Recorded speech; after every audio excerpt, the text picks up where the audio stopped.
이사야서 60장 19절부터 마지막 20절까지 우리 한 목소리로 같이 봉독하겠습니다. 다시는 낮의 해가 내 빛이 되지 아니하며 달도 내게 빛을 비추지 않을 것이요 오직 여호와가 내게 영원한 빛이 되며 내 하나님이 내 영광이 되리니 다시는 내 해가 지지 아니하며 내 달이 물러가지 아니할 것은 여호와가 내 영원한 빛이 되고 내 슬픔의 날이 끝날 것임이라. 내 백성이 다 의롭게 되어 영원히 땅을 차지하리니 그들은 내가 심은 가지요 내가 손으로 만든 것으로서 나의 영광을 나타낼 것인즉 그 작은 자가 천명을 이루겠고 그 약한 자가 강국을 이룰 것이라.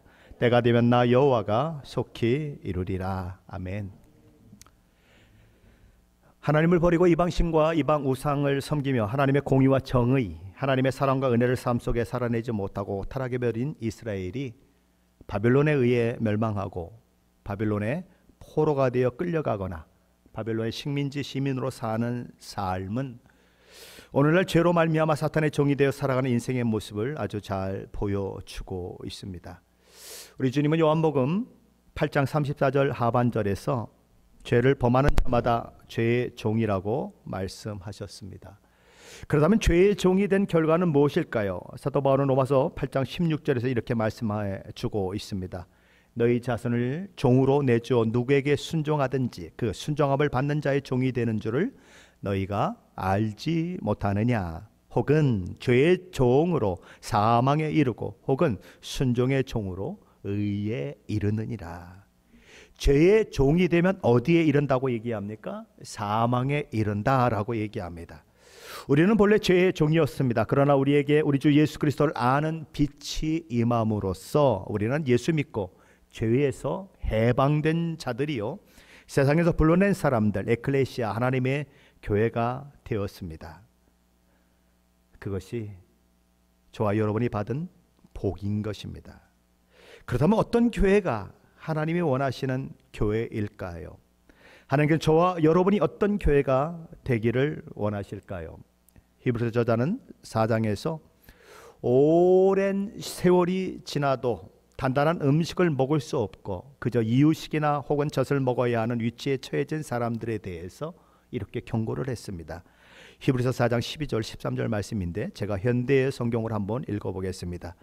여러분은 벌써 오래전에 그리스도인이 되었습니다. 그러니 이제는 남을 가르칠 만도 한데 아직도 하나님의 말씀의 초보적인 원리도 채 이해하지 못하는 형편입니다. 단단한 음식을 먹을 만큼 크지를 못하고 언제까지나 젖만 먹는 갓난아이에 머물러 있습니다. 젖만 먹는 사람은 옳고 그른 것을 분별하지 못합니다. 아직 어린아이에 불과하기 때문입니다. 하나님이 원하시는 성도는 어린아이 같은 성도가 아닙니다.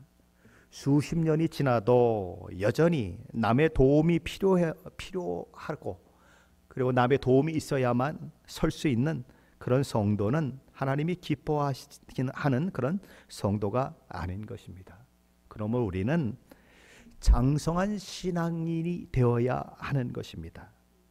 이제 막 신앙생활하는 사람을 도와줄 수 있는 사람, 다른 사람의 짐을 대신 져줄 수 있는 힘과 능력을 갖춘 사람이 되어야 하는 것입니다. 사도 바울은 사랑장이라고 하는 고린도전서 13장 11절에서 이렇게 이야기합니다. 내가 어렸을 때에는 말하는 것이 어린아이와 같고 생각하는 것이 어린아이와 같다가 장성한 사람이 되어서는 어린아이의 일을 버렸노라. 우리도 그래야 한다는 것입니다. 자라나야 하고 장성한 사람이 되어서 어린아이의 일을 버릴 수 있어야 한다라는 것입니다. 아직도 그대로야 이렇게 되면 안 된다는 것입니다. 10년 신앙생활하고 20년 신앙생활하고 30년 신앙생활 했으면 변해야 한다는 것입니다. 커야 한다는 것입니다. 늘 어린아이처럼 징징거리고 그러면 안 된다는 것입니다. 기쁘면 그냥 헤헤거렸다가 조금만 하면 그냥 눈물 찔찔 짜고 그러는 어린아이처럼 그렇게 변화무쌍한 신앙인이 되어서는 안 된다는 것입니다. 꿋꿋한 신앙인, 주님이 좋은 길로 인도하시든지 주님이 어려운 길로 인도하시는지 주님의 그 인도하심을 믿고 굳굳이 믿음을 지키는 장성한 사람이 되어야 한다라는 것입니다.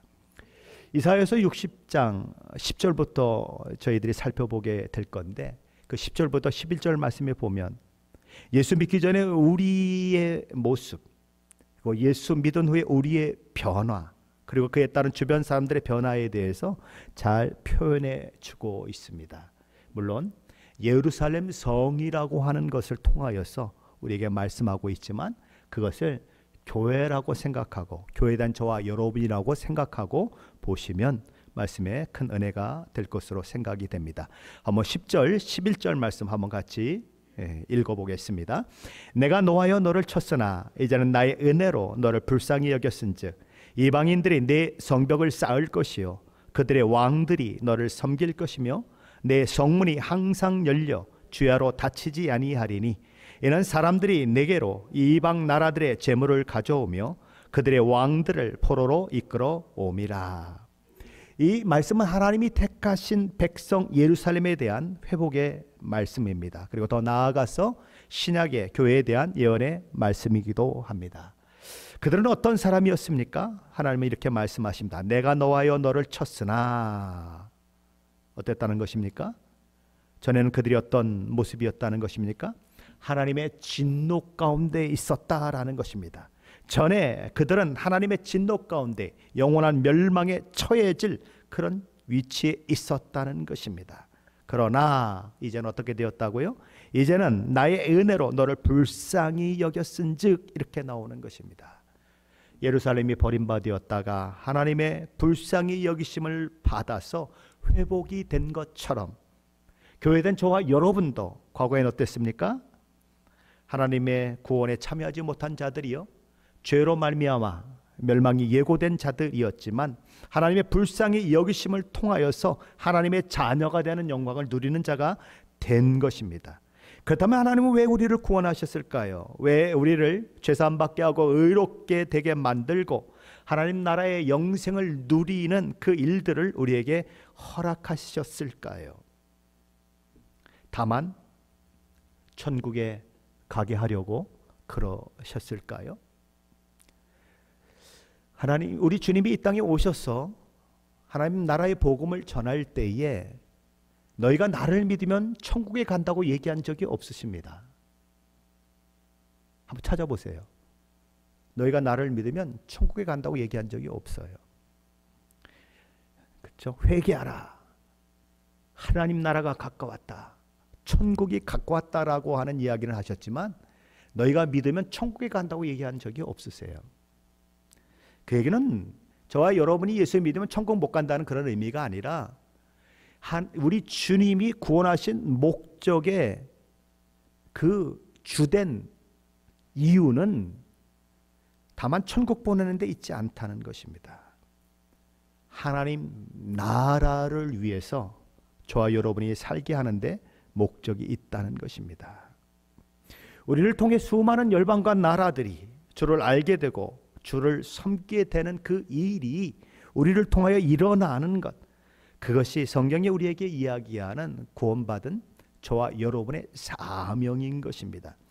하지만 이스라엘 백성들이 모든 열방과 나라 민족 가운데 세워진 제사장 나라라고 하는 사실을 잊어버리고 살면서 자신들이 선민이 되었다는 특권 의식을 늘 간직하면서 온 나라와 열방과 나라들을, 민족들을 구원하는 사명을 잊어버리고 살다가 망하는 것처럼 오늘날 수많은 그리스도인들도 왕같은 제사장으로 부르신 하나님의 부르심과는 상관없는 그런 삶을 살아가는 모습을 많이 발견하게 되는 것은 우리의 아픈 현실인 것입니다.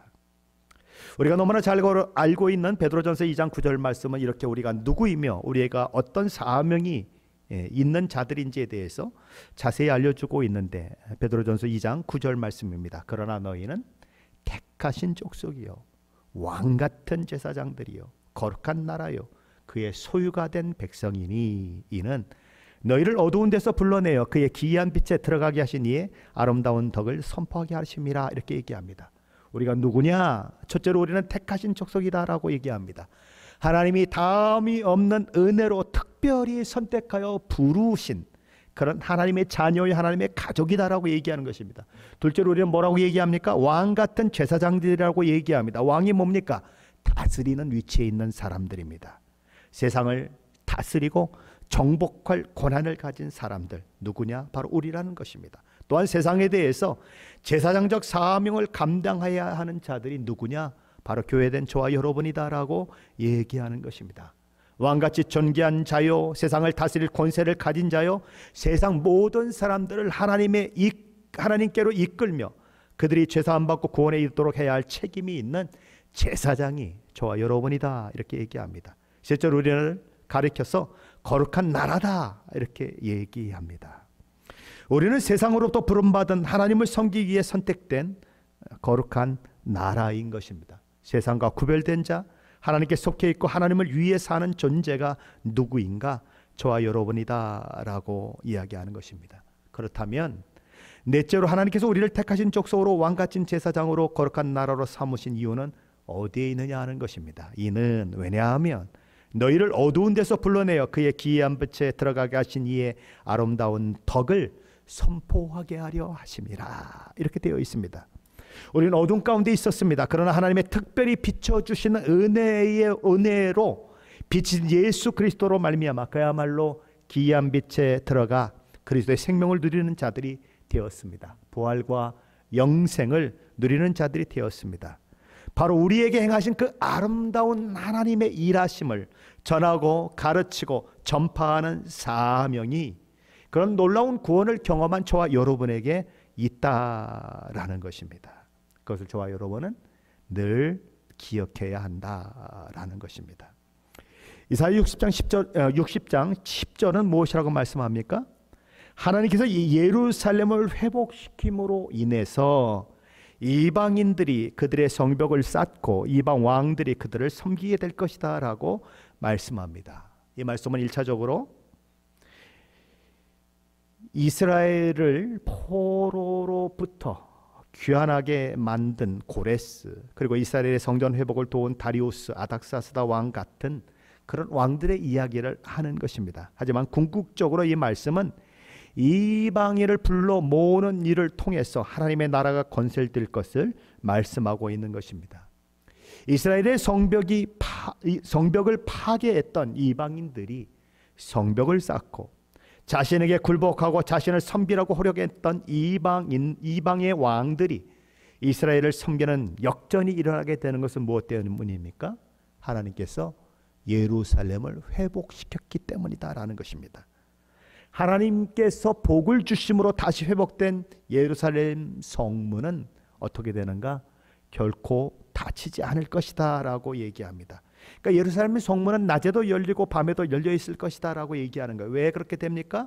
열방과 나라와 민족들이 끊임없이 재물을 가지고 그 성문을 드나드는 바람에 성문을 닫을 수가 없게 되는 것입니다. 그리고 이렇게 얘기합니다. 그들의 왕들을 포로로 끌고 오게 될 것이다. 하나님의 교회가 하나님 때문에 세상 사람들에게 높임과 축복을 받게 될 것이라는 약속의 말씀을 하면서 그날 세상의 수많은 사람들이 제사장된 이스라엘을 통해 하나님께 제물을 드리기 위해 예루살렘으로 몰려들 것이다 라고 얘기합니다. 문을 닫을 수 없을 만큼 끊임없이 몰려들 것이다. 그리고 그들은 그들의 왕을 포로로 끌고 올 것이다, 이렇게 얘기합니다. 그들의 왕으로 섬겼던 모든 것들을 묶고 포로처럼 끌고 와 하나님께 드리게 된다는 그런 이야기입니다. 그들이 섬기던 왕들까지도 인도되어서 예루살렘으로, 교회로 오게 된다는 이야기죠. 왜 그렇게 합니까? 왜 그들은 그런 일을 합니까? 이제는 그들에게 하나님만이 유일한 왕이 되었기 때문입니다. 이제 그들에게 있어서 왕은 하나님 한 분이시기 때문입니다. 교회가 생명의 빛을 제대로 비추게 되면, 교회가 복음의 빛을 제대로 비추게 되면 세상의 재정도 따라오고 사람도 따라온다라는 것입니다. 사탄의 나라를 위해 사용될 재정들이, 그리고 인재들이 하나님 나라를 위해 사용될 재정으로 인재들로 바뀌는 것이죠. 우리는 그 사실을 초대교회의 모습을 통해 이미 확인한 바 있습니다. 요한계시록 21장 24절로 26절 말씀은 궁극적인 하나님 나라가 이 땅 가운데 이루어질 때 있을 일에 대해서 이렇게 말씀합니다. 제가 현대의 성경을 한번 읽어보겠습니다. 그 빛은 땅 위에 있는 모든 나라들을 비출 것입니다. 온 세상의 통치자들이 그들의 보화를 가지고 그 도시로 들어올 것입니다. 성문은 결코 닫히는 일이 없고 종일토록 열려 있을 것입니다. 거기에는 밤이 없기 때문입니다. 그리고 세계의 모든 민족들이 영광과 영예를 가지고 그 도시로 들어올 것입니다. 예루살렘이 회복될 영광을 얘기하는 것이고 교회의 영광을 이야기하는 것입니다. 하지만 예루살렘으로 예배하러 오지 않는 자들, 교회의 영광에 참여하지 않는 자들은 어떻게 될까요? 하나님을 왕으로 모시기를 거부하고 자신이 죄인임을 인정하기를 거부하고 우리 주 예수 그리스도의 십자가 대속의 은혜로 구원받아 하나님의 자녀가 되는 길을 허락하신 하나님의 은혜를 받아들이지 않고 끝내 거부하게 되면 어떻게 될까요? 우리 12절 말씀입니다. 한번 같이 읽어봅니다. 12절입니다. 너를 섬기지 아니하는 백성과 나라는 파멸하리니 그 백성들은 반드시 진멸되리라. 우리 성경에는 반드시 진멸되리라 이렇게 되어 있지만 히브리 성경에는 진멸되리라 진멸되리라 이렇게 반복됩니다. 그래서 반드시라는 말을 넣어서 의역을 하는 것입니다. 그러니까 어떻게 되는 것이니까 그러니까 우리 성경 그대로 정말 진정으로 진멸된다라는 것입니다. 모든 나라와 민족과 열방이 예루살렘을 통해 교회를 통해 하나님을 섬기는 데 실패한다면 그 실패는 결국 그들을 파멸로 이끌게 될 것이다 이렇게 얘기하는 것입니다. 왜냐하면 하나님께서는 교회에 복음을 주셨고 그 복음으로 열방과 나라 민족을 살리게 하셨기 때문입니다. 때로 교회가 별일 없이 보일 때가 있어요. 그러나 교회는 세상의 유일한 소망입니다. 교회 없는 세상은 소망을 발견하지 못합니다. 왜냐하면 교회만이 생명의 복음을 가진 유일한 존재이기 때문입니다. 그러므로 교회를 거부하는 자, 교회의 생명의 복음을 거부하는 자는 반드시 진멸된다라는 것입니다. 복음은 양면성이 있습니다. 어떤 이에게는 생명의 향기이지만 어떤 이에게는 멸망의 향기가 되는 것입니다. 과거에 예수 천당 불신 지옥 하고 외쳤던 분이 한 분 있습니다. 최권능 목사님이 그렇게 외치셨습니다. 근데 요즘에 복음은 어떻게 전합니까? 예수 믿으면 잘 된대. 예수 믿으면 모든 것이 평안하대. 예수 믿으면 그냥 하나님이 주시는 모든 복과 은혜를 받아 누린대. 거기까지만 얘기하지 지옥은 얘기하지 않습니다. 그렇죠? 그냥 좋은 것만 얘기하고 안 믿으면 지옥 간다는 얘기 안 해요. 그러나 진짜 복음은 두 가지를 다 이야기하는 것입니다. 양면성이 있는 것입니다. 복음은 믿어도 되고 안 믿어도 되고 그런 게 아니에요. 안 믿는 데에 대해서는 그만한 책임이 따르는 것이고 안 믿으면 멸망한다 이것입니다. 어떤 분들은 가족의 구원을 받기 위해서 기도해야 된다고 얘기하면 이렇게 얘기하는 사람들이 있어요. 아유 뭐 언젠가 구원 받겠죠 뭐. 아유 지가 믿기 싫으면 그만이죠 뭐. 이런 사람들이 있어요. 나는 그런 사람들은 솔직히 구원받았는가 의심스럽습니다. 정말 지옥을 믿는가? 정말 천국을 믿는가? 의심스럽습니다. 정말 믿는다면 그렇게 얘기할 수 없어요. 정말 지옥에서 영원히 멸망받는다는 생각을 하면 그렇게 얘기할 수 없습니다. 어떻게 언젠가 믿겠죠. 뭐 이거 믿고 안 믿고 지 소관이죠. 뭐 어떻게 그렇게 얘기를 합니까? 그렇게 어떻게 남의 얘기하듯이 할 수 있습니까? 왼수라도 그렇죠? 그렇게 얘기할 수는 없을 거예요. 예수 안 믿으면 영벌에 처해지는 것입니다.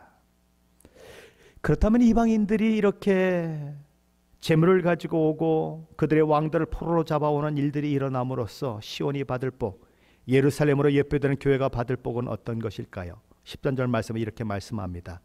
레바논의 영광 곧 잣나무와 소나무 황양목이 함께 내게 이르러 내 거룩한 것을 아름답게 할 것이며 내가 나의 발 둘 곳을 영화롭게 할 것이라.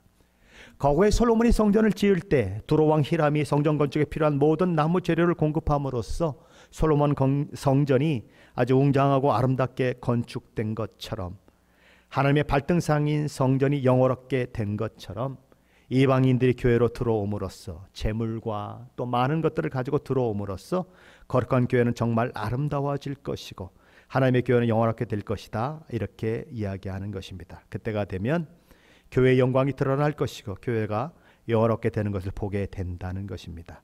자, 14절은 그것에 대해서 얘기하고 있는데 한번 같이 읽어볼까요? 14절입니다. 너를 괴롭히던 자의 자손이 몸을 굽혀 내게 나아오며 너를 멸시하던 모든 자가 내 발 아래에 엎드려 너를 일컬어 여호와의 성읍이라 이스라엘의 거룩한 이의 시온이라 하리라. 예루살렘이 패망하고 예루살렘이 불타고 그랬을 때의 사람들은 그랬습니다. 그리고 어찌 이런 일이 일어났는가 물었습니다. 그러면 남유다 백성들이 하나님 앞에 범죄했기 때문이다, 이렇게 얘기했습니다.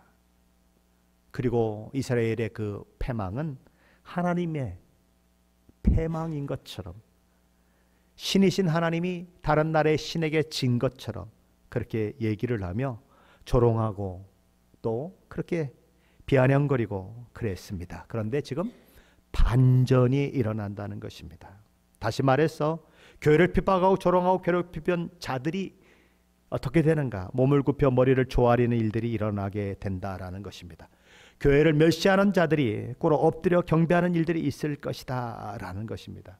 그들이 그렇게 엎드려 절을 하고 그렇게 꿇어 몸을 굽히는 것은 무엇 때문입니까? 성도들 때문입니까? 아니요.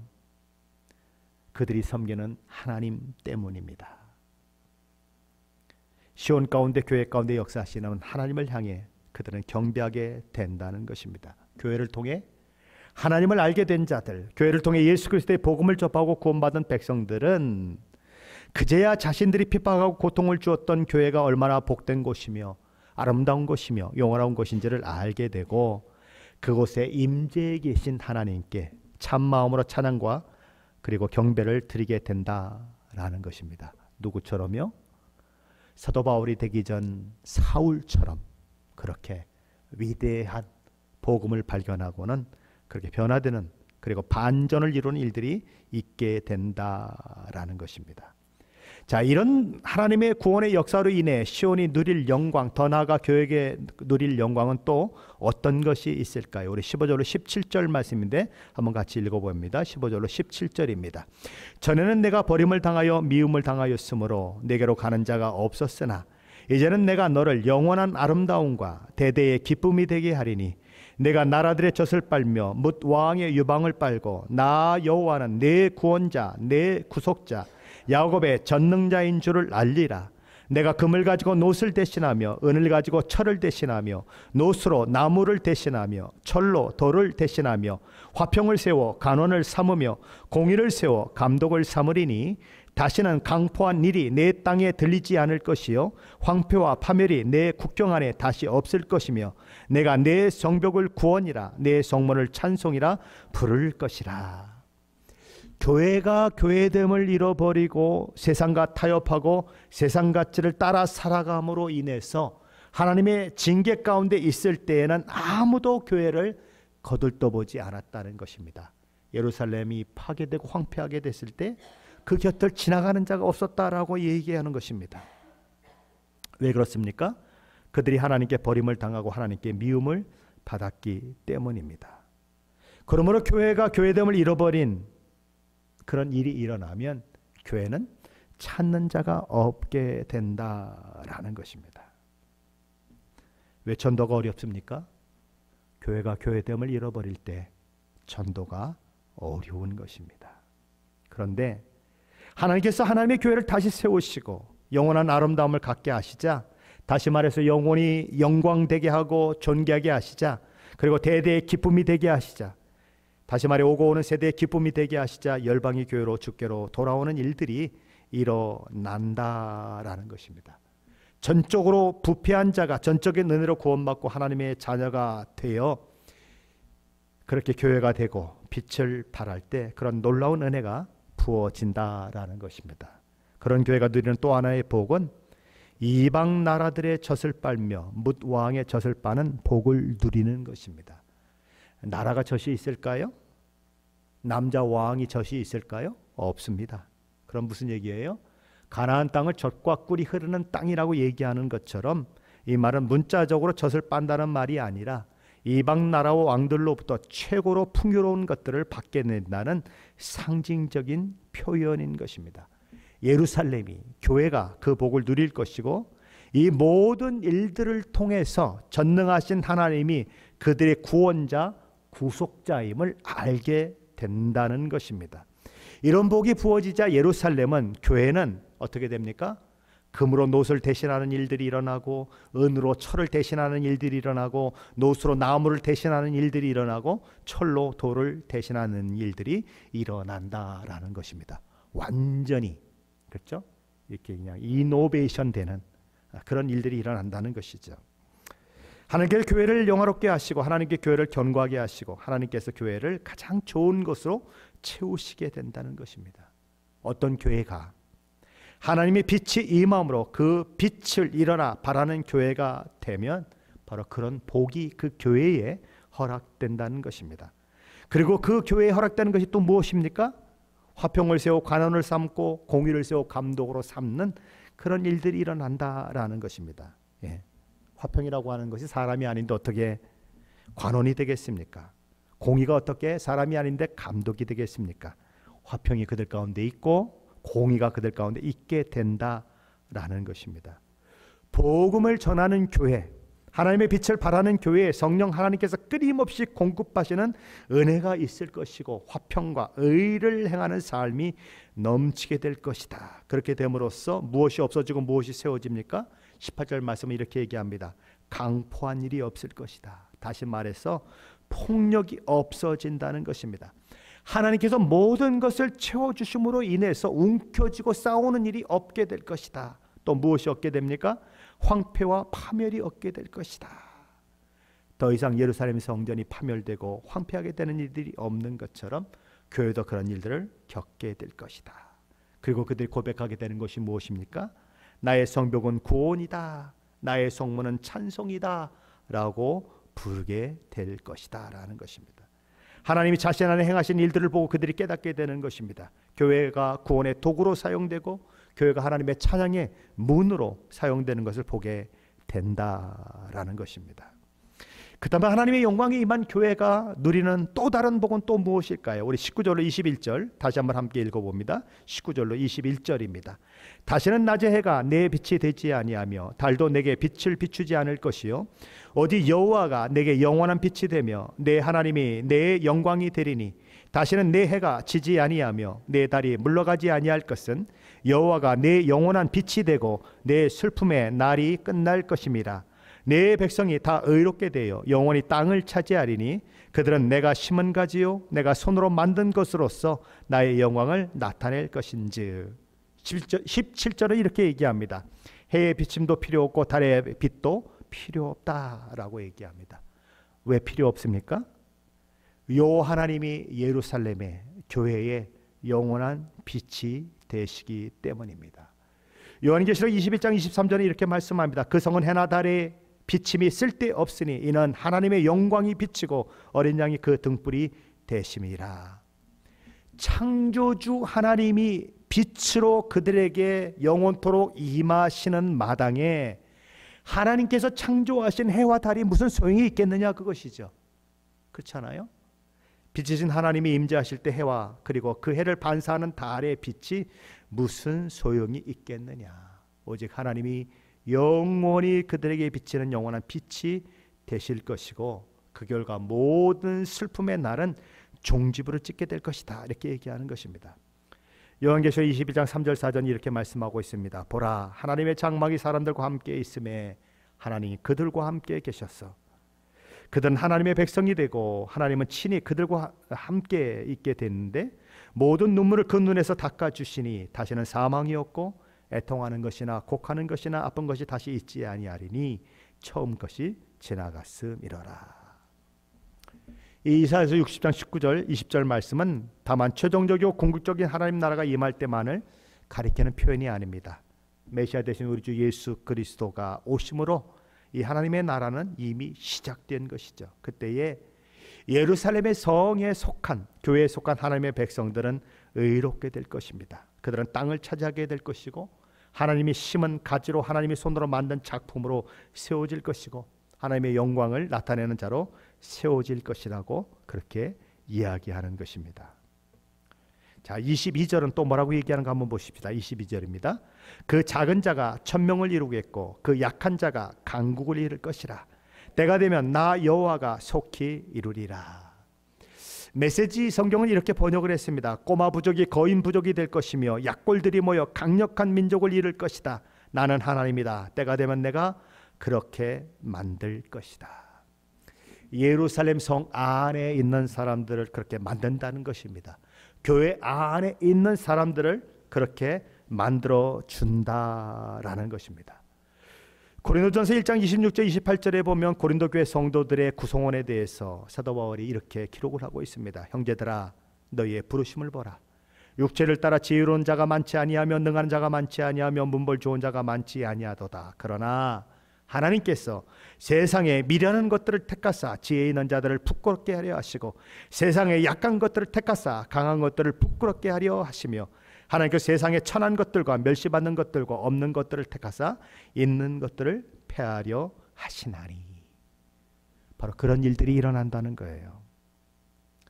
하나님이 원하시는 교회는 어떤 교회일까요? 자신 위에 비추어진 하나님의 영광을 일어나 비추는 교회가 하나님이 원하시는 교회입니다. 하나님께서는 그런 교회를 사용하셔서 한 사람이 천명을 구원하게 하시고, 가장 약한 자가 가장 강력한 하나님 나라를 만들어내는 그 일을 허락하실 것입니다. 수많은 이방인들을 구원해서 하나님 나라를 엄청나게 확장하는 기적을 만들어내는 그런 교회가 되게 하실 것입니다. 그것이 복음을 손에 쥔 교회를 향한 하나님의 일하심의 결과요, 복음의 빛을 비추는 교회에 허락된 하나님의 약속인 것입니다. 이런 약속을 받은 자로 저와 여러분이 일어나 빛을 발하면 하나님은 그 약속대로 우리를 통해서 놀라운 하나님의 일들을 이루실 것입니다. 어떻게 된다고요? 작은 자는 1000명이, 작은 자는 1000명을 이루겠고 그 약한 자가 강국을 이룰 것이라, 이렇게 얘기하는 것입니다. 비록 연약해 보이고 비록 부족해 보여도 이 몸된 교회가 하나님의 빛을 받은 자들로서 일어나 빛을 발하게 되면 몸된 교회를 통해서 그런 놀라운 일들이 허락된다라는 것입니다.